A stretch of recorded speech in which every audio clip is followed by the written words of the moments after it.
Bữa tiệc tối hôm nay tôi sẽ đưa ra quý vị đó là lời của Chúa, cho dù là nhạc hay mặn ngon hay không ngon thì quý vị cũng sẽ được thưởng thức, đó là lời của Chúa.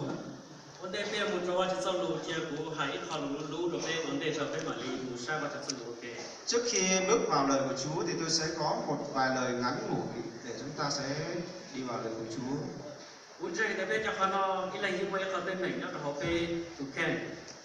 Tôi tin rằng trong chúng ta ở đây, người nào đều có một cái nan đề, đều có một cái vấn đề ở chính bản thân của mình.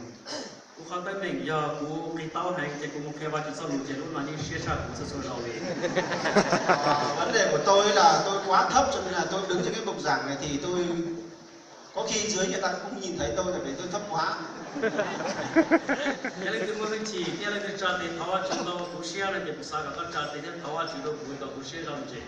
Nếu người nào mà có được cái năng quyền của Chúa mà đặt tay cầu nguyện để tôi cao lên 1-2 tấc thì tôi sẽ mời người đó cầu nguyện nhiều hơn tôi để tôi cao thêm lên một chút. Có người nào mà có thể làm được điều này không ạ?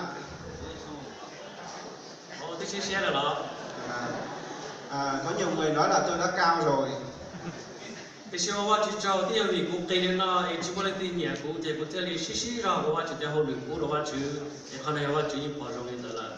Cũng vì tôi cái này cho nên là nhiều người không thích, cho nên tôi phải cố gắng nhiều hơn để cho chính cái công việc tôi cố gắng đó sẽ làm cho nhiều người sẽ lại gần hơn và xích gần tôi hơn.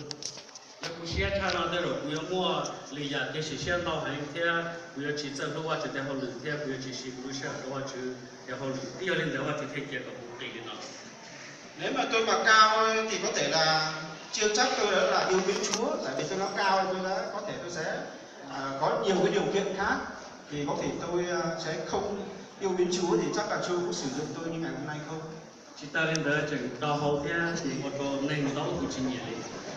Đặc biệt là nó thấp rồi vào đầu bị hói đấy, cho nên là thấp ít, cho nên là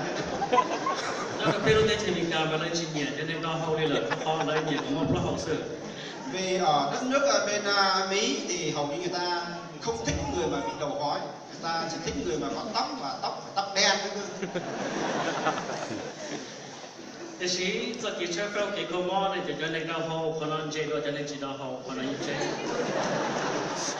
Về một cái khoa học người ta đánh giá là có thể những người mà nhiều tóc có thể sẽ khôn ngoan hơn những người mà không có tóc.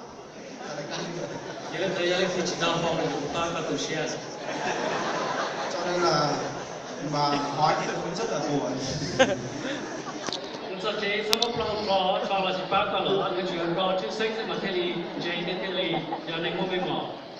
Cho nên là anh em về thì đừng có mà nghĩ vậy, thì đừng có mà nhổ tóc mình đi, phải để nó tự nhiên, nó bị hói như tôi thì nó mới tốt.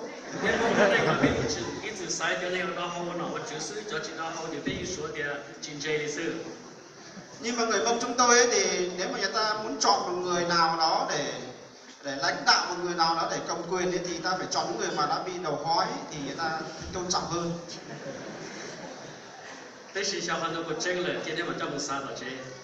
Như điều này thì với anh em thì có đúng sự thật không thì anh em sẽ tìm về và suy nghĩ điều này.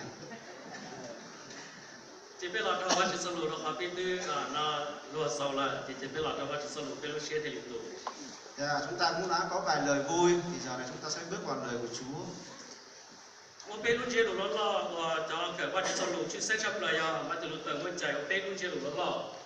Có 3 điều rất là quan trọng, 3 điều rất là lớn là Martin Luther đã chia 3